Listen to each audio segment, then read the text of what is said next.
Several months ago, Barack Obama and his Secretary of Education, Arne Duncan, announced as part of the economic stimulus package a $5 billion program called Race to the Top. Race to the Top is a program that was established to allow all of the states in this country to compete for additional funding if, in fact, they're willing to offer and introduce real reforms to public education. There is a very competitive process in order to access these resources.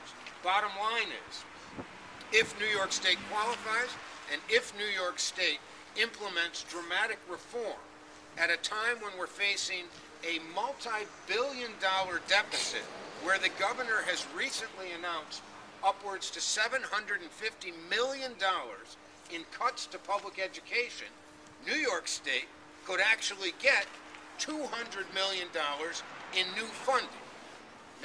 I need to make it clear, though, that we will not get that money if we do not make dramatic changes to the way we deliver education in this state. The facts are very clear.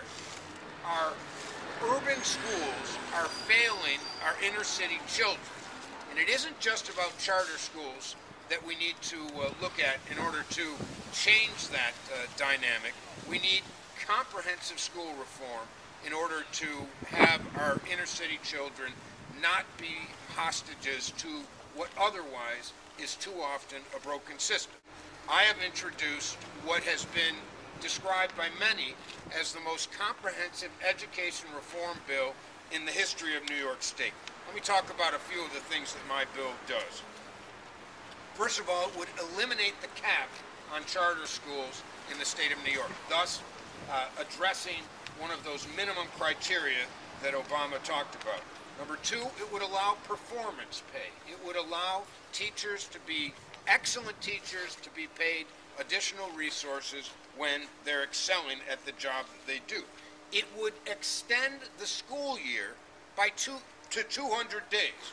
To 200 days, an extension of more than 20 additional days in the classroom for our children.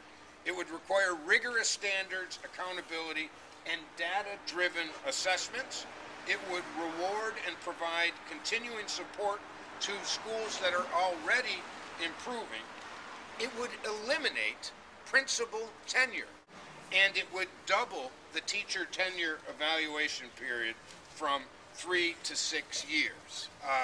Those are just a few of the more than 20 proposals that are included in my legislation that will begin, if passed, would put New York State at the very top of the schools or of the states that would qualify for this Race to the Top funding.